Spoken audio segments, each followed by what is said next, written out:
Hello, and a very warm welcome to all our fantastic high school listeners out there. You are tuning in to another episode of English Matura with JB, the podcast designed to help you ace your final English exams while actually having some fun along the way.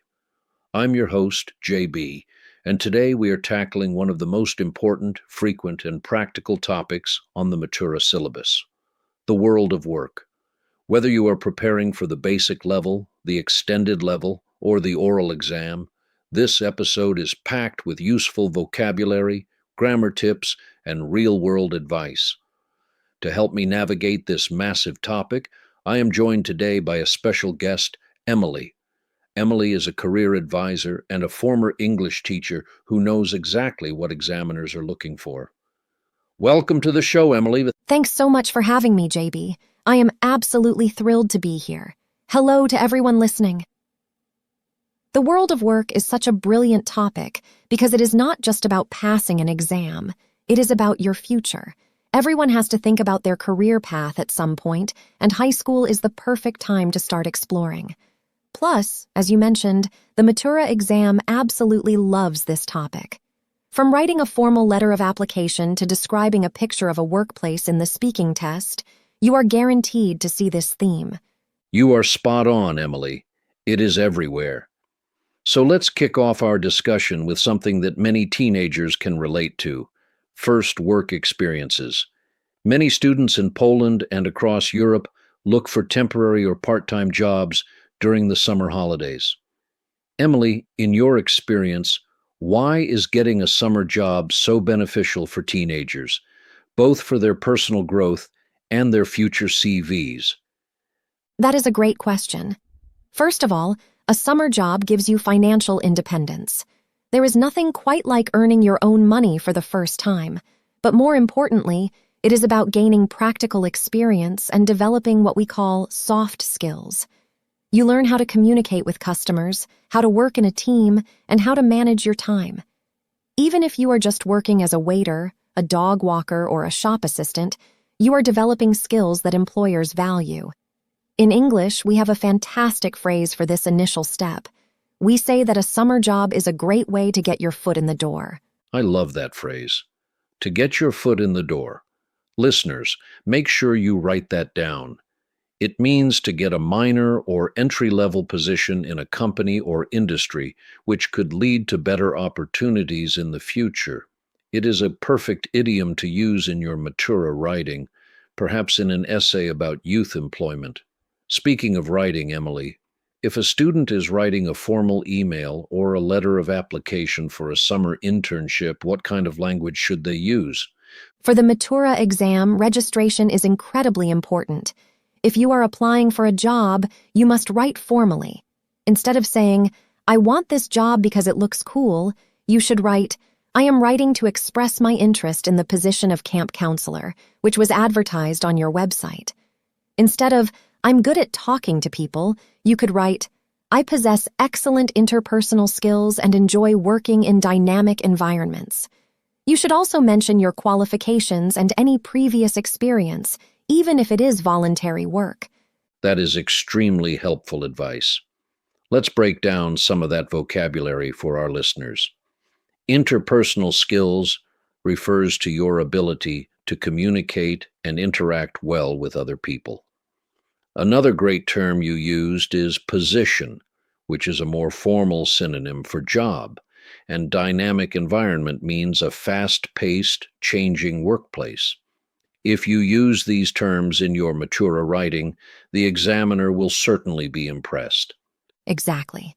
And don't forget the classic layout of a formal letter. Start with "Dear Sir" or "Madam," or "Dear Mr." or "Miss Smith," if you know their name. Always close with "Yours faithfully" if you started with "Dear Sir" or "Madam," or "Yours sincerely" if you addressed the person by name. These small details can make a huge difference to your final score. Let's move on to the speaking exam. A very common task in the oral Matura is the picture description, and very often the picture shows people at work. For instance, you might see a doctor in a hospital, an office worker looking stressed at a computer, or a group of young people working outdoors. Emily, how should a student approach describing a workplace scene? The key to a good picture description is structure. Start with the general picture: who is in it, where they are, and what they are doing. For example, in the foreground, I can see a young woman who is sitting at her desk, surrounded by piles of documents. She looks quite overwhelmed. Then, move to the details. In the background, there is a large window showing a modern city skyline, which suggests she works in a corporate office. Finally, speculate about their feelings or the situation. I believe she might be working overtime to meet an important deadline. Overwhelmed, corporate office, working overtime, and meet a deadline. You are giving us some gold standard B1 to B2 vocabulary today, Emily. To work overtime means to work extra hours beyond your normal schedule.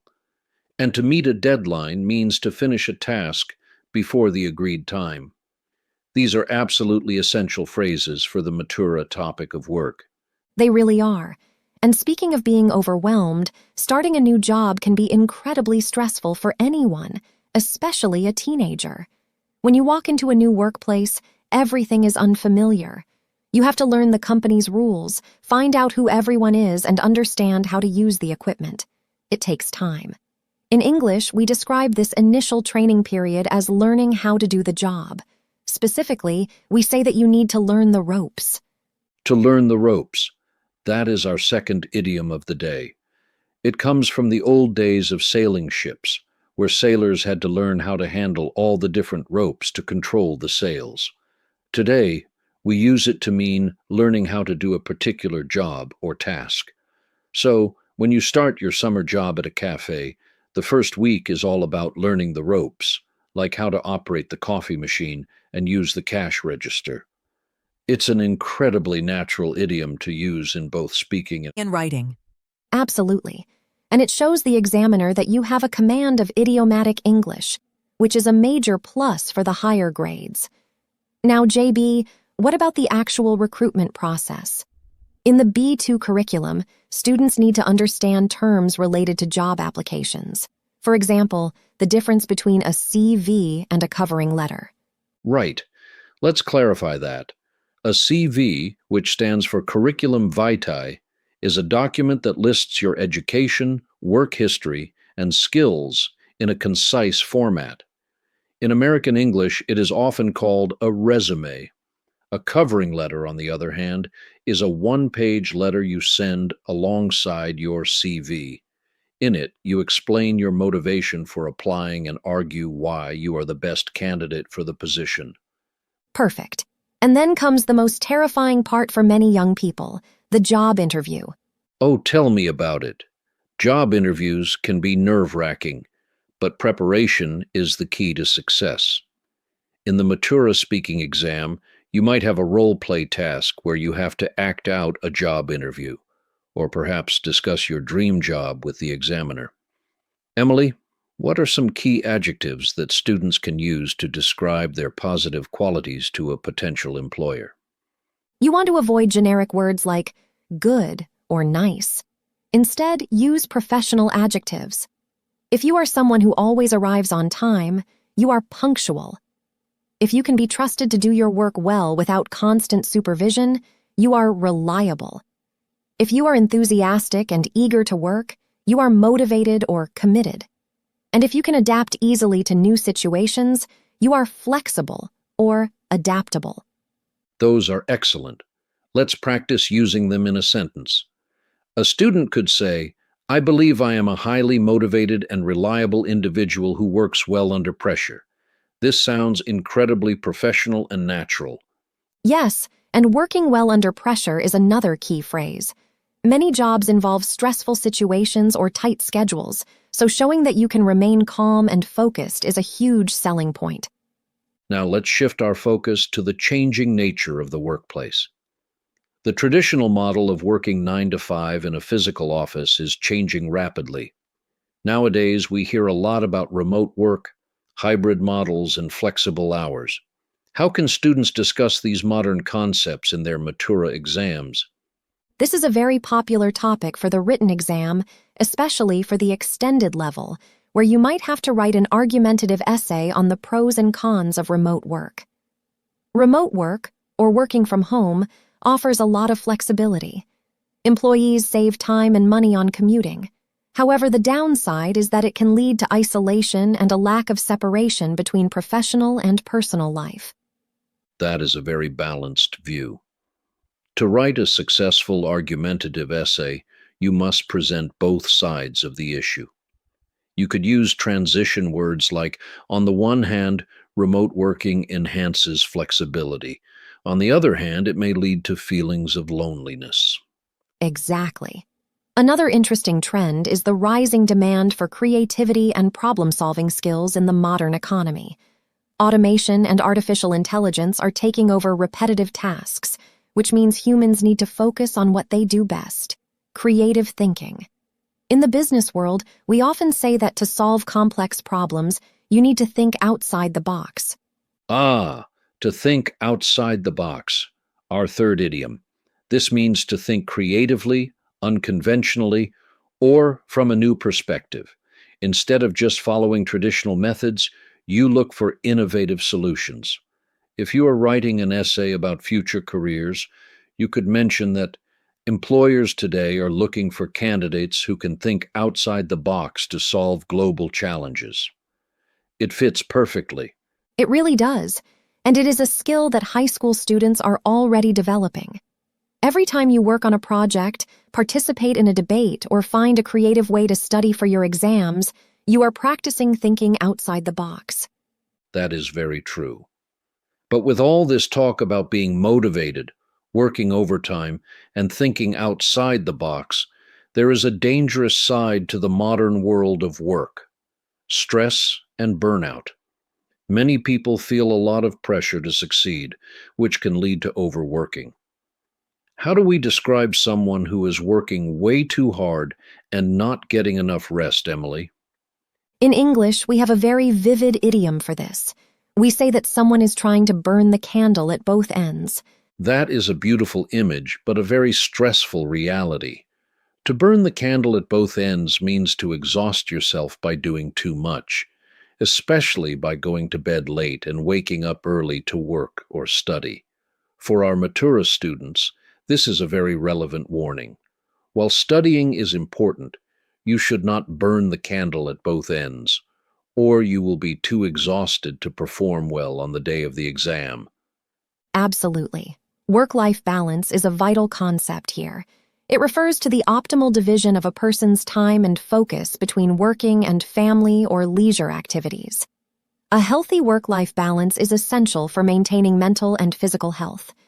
If you are asked about the characteristics of a good job in the oral exam, you can mention that a good employer respects their employees' personal time and promotes a healthy work-life balance. That is a fantastic point. I think a lot of teenagers value flexibility and well-being just as much as a high salary. Definitely. The younger generation is changing the workplace culture by prioritizing mental health and job satisfaction over simply climbing the corporate ladder. Climbing the corporate ladder is another excellent phrase. It means advancing your career within a company, moving from junior roles to management. Let's make sure our listeners understand that. Yes, it is a very common expression. For some people, climbing the corporate ladder is their main goal. For others, job satisfaction and doing something meaningful are much more important. Both paths are completely valid, and being able to discuss these different perspectives in English is exactly what will get you a high score at the B2 level. Well, Emily, we have covered an incredible amount of ground today. We have discussed summer jobs, formal application letters, picture descriptions, job interviews, modern work trends, and the importance of work-life balance. I think we have given our listeners a massive toolkit for their Matura exams. I agree. We have looked at some fantastic vocabulary and grammatical structures. I hope our listeners feel much more confident about facing any Matura task related to the world of work. Remember, practice makes perfect. Try to use these words and idioms in your own writing and speaking practice. That is the perfect advice to end on. But before we finish, we should probably wrap things up for today. In other words, it is time for us to call it a day. Indeed, let's call it a day. And that is our fifth and final idiom. To call it a day simply means to stop what you are doing, especially working, because you have done enough for the day or because you are tired. It is a very common, friendly phrase that you can use in conversational English, and it is a perfect way to conclude our podcast episode. It has been an absolute pleasure, JB. Good luck to all the students preparing for their exams. You've got this. Thank you so much for joining us, Emily. Your insights have been invaluable. And to all our listeners, thank you for tuning in. Keep studying, keep practicing, keep your eye on the ball, and we will see you next time on English Matura with JB. Bye for now. Goodbye, everyone.